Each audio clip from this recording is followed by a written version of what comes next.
Hello student, আমি Tapas sir. আজকে এই ভিডিওতে তোমাদের এসটি অনার্সে তোমাদের যে সেকেন্ড সেমিস্টারে তোমাদের SSC2 যে পেপারটি আছে, তো সেই পেপারের মার্কস 30 এবং মার্কস 10 অধ্যায়ভিত্তিক সাজেশান, যেখানে আমি তোমাদের ইম্পর্টেন্ট প্রশ্ন, সাপোর্টিং এবং এক্সট্রা সবই কিন্তু ভিডিওতে আলোচনা করবো। যারা এখন আমার চ্যানেলটিকে সাবস্ক্রাইব করনি, অবশ্যই চ্যানেলটিকে সাবস্ক্রাইব করে রাখো এরকম ভিডিও সবাই পাওয়ার জন্য। আর তোমাদের কিন্তু আগে ডিএসসি CC2 পেপার সাজেশান দিয়ে দিয়েছি। 20 মার্কস 5 মার্কসের তোমাদের সিলেবাস আলোচনা করা আছে, তোমাদের কী কী বই পড়তে হবে, তোমাদের বিগত ইয়ারের প্রশ্নপত্র, তো তোমাদের কিন্তু একটা প্লেলিস্ট করে দেওয়া আছে।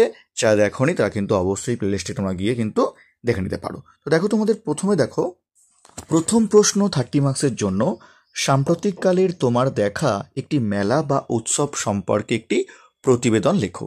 তো যেটি কিন্তু পরীক্ষা কিন্তু বিশাল চান্স, ইম্পর্টেন্ট প্রশ্ন 30 মার্কসের জন্য। তো এর মধ্যে পরীক্ষা কিন্তু একটি আসবে, তোমরা কিন্তু সেভাবেই তোমরা তৈরি করবে 30 মার্কস জন্য। ভেরি ভেরি ইম্পর্টেন্ট প্রশ্ন এই প্রশ্নটি 30 মার্কস জন্য। গেলাম, তোমরা কিন্তু হয় মেলা না হলে উৎসব, তোমরা কিন্তু পরীক্ষা আসবে, তোমরা কিন্তু সেভাবেই তোমরা কিন্তু তৈরি করবে। অত্যন্ত গুরুত্বপূর্ণ একটি প্রশ্ন তোমাদের SSC2 পেপারের জন্য। ঠিক আছে, এবার আসবো মার্কস 10-এর জন্য। তাই বলছো কেউ হিস্ট্রি অনার্স আমার কাছে অফলাইন বা অনলাইন ক্লাস করতে চাও, অফলাইনে আমি শিয়ালদা সোমনাথ কলেজ এবং বেহালার সাইডে যে শোষণা কলেজ আছে, সেই শোষণা কলেজের কাছে পড়ে থাকি। তোমরা চাইলে তোমরা কিন্তু অনলাইন ক্লাসও করতে পারো।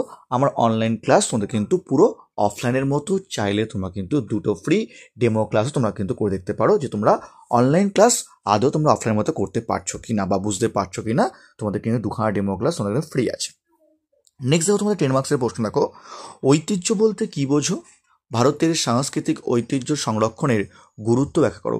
এটিও কিন্তু খুবই গুরুত্বপূর্ণ প্রশ্ন, তবে মার্কস 10-এর জন্য ভেরি ভেরি ইম্পর্টেন্ট প্রশ্ন তোমাদের কিন্তু এবারের জন্য।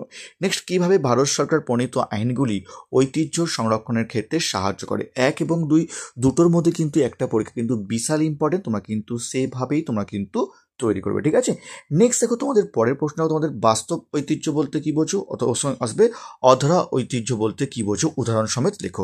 ভেরি ভেরি ইম্পর্টেন্ট প্রশ্ন হয় কিন্তু এবারের জন্য। নেক্সট দেখো, যে কোনো একটি ঐতিহ্যশালী স্মারক সম্পর্কে লেখো। এটিও কিন্তু অত্যন্ত গুরুত্বপূর্ণ প্রশ্ন। 3 এবং 4 দুটোর মধ্যে কিন্তু পরে কিন্তু একটি এবছর তোমরা কিন্তু আসময় কিন্তু অত্যন্ত প্রবল, তোমরা কিন্তু ভালো করে পড়বে। ঠিক আছে, নেক্সট দেখো, তোমাদের পরের প্রশ্ন, ইতিহাস ও ঐতিহ্যের মধ্যে সম্পর্ক লেখো। এটিও কিন্তু অত্যন্ত গুরুত্বপূর্ণ প্রশ্ন। ভারতের ঐতিহ্য সংরক্ষণের গুরুত্বপূর্ণ বৈশিষ্ট্যগুলি বিশ্লেষণ করো। এটিও কিন্তু ভেরি ভেরি ইম্পর্টেন্ট প্রশ্ন। অর্থাৎ 1 থেকে 6 তোমরা কিন্তু 10 মার্কসে সব থেকে ভালো করে পড়বে তোমরা কিন্তু 10 মার্কসের জন্য, কারণ এই 6টি প্রশ্ন সব থেকে গুরুত্বপূর্ণ, ইম্পর্টেন্ট। তোমরা কিন্তু একদমই তোমরা কিন্তু বাদ দেবে না।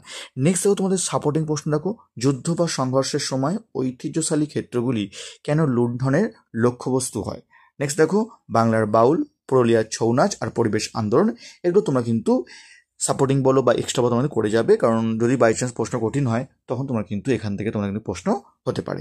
তো এই ছিল তোমাদের SSC2 পেপারে তোমাদের সাজেশন। যা এখনও চ্যানেলটিকে সাবস্ক্রাইব করনি, অবশ্যই চ্যানেলটিকে সাবস্ক্রাইব করে রেখো এরকম ভিডিও সবাই পাওয়ার জন্য। আর তোমাদেরকে প্লেলিস্ট করে দেওয়া আছে, যেখানে তোমাদের আদার্স তোমাদের CC2 পেপারে তোমাদের সাজেশন, 20 মার্কস 5 মার্কসের সিলেবাস তোমাদের আলোচনা করে দেওয়া হয়, তোমাদের যে আগের বিগত ইয়ারের যে প্রশ্নপত্র সবই তোমাদের কিন্তু আলোচনা করে দেওয়া আছে। যারা দেখোনি আগের ভিডিওগুলি, অবশ্যই তোমরা কিন্তু প্লেলিস্টে গিয়ে দেখে নিতে পারো। তো আজকের মতো এটুকুই।